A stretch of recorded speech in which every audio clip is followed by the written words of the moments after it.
It was early October when I decided to take a weekend trip alone. I'd been working nonstop for months and needed a break, somewhere quiet, somewhere remote. A friend recommended a small cabin tucked deep in the mountains, accessible only by a narrow winding road. I booked it without thinking twice. The drive there took hours. As I left the last town behind, the fog began rolling in, thick and white, swallowing the road ahead. My headlights cut through only a few feet in front of me. The GPS warned me I had 20 minutes left, but there was nothing around.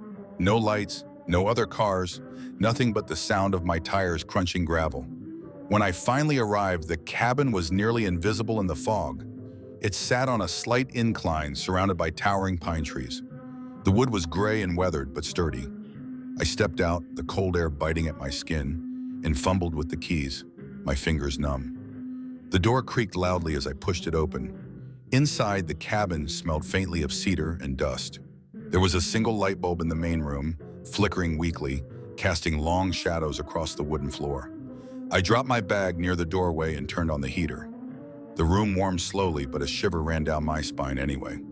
I spent the evening unpacking, making a simple dinner, and trying to enjoy the quiet. But as night fell, the isolation became oppressive. I was alone, truly alone, with nothing outside but the fig and the trees. Around 10 p.m., I heard it, a soft thump from upstairs. At first, I told myself it was just the cabin settling. Old houses make noises, but then it came again, louder this time, like someone was stepping across the floorboards above me. My heart started pounding. I grabbed a flashlight and crept to the staircase. The stairs creaked under my weight. I reached the top and shone the light down the hallway. Nothing. Empty bedrooms, doors closed, the attic hatch tight. I exhaled slowly, telling myself I was imagining it. But then I noticed something strange.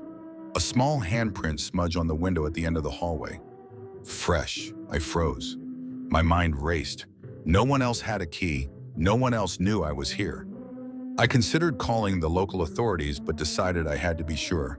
Slowly, I moved down the hall, each step deliberate, listening for the slightest sound. That's when I heard a whisper, soft, unintelligible, coming from the living room. I froze, holding the flashlight tightly.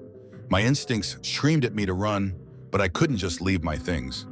I crept toward the stairs leading back down. The living room was empty. The front door was locked, but the window near the porch had a smear on it, like someone had been looking in, watching me. Panic rose, cold and heavy in my chest. I backed up slowly, and that's when I saw it. A shadow moving outside, barely visible through the fog. It stayed just at the edge of the trees, unmoving. Watching, I grabbed my coat and keys, bolting for my car. My flashlight bobbed wildly in the fog, illuminating only the nearest trees. As I drove down the winding road, I couldn't shake the feeling I was being followed. Every turn, every bend in the road seemed to hold that shadow just out of sight. By the time I reached the nearest town, my hands were shaking so badly I could barely hold the steering wheel. I never went back to the cabin. The owner assured me nothing had happened before, that no one lived nearby, that the road was empty at night. But I don't care. Some nights, I still think about that those shadows and the sound of footsteps where there shouldn't have been any. I learned a simple truth that night. Sometimes isolation isn't peace. Sometimes it's waiting.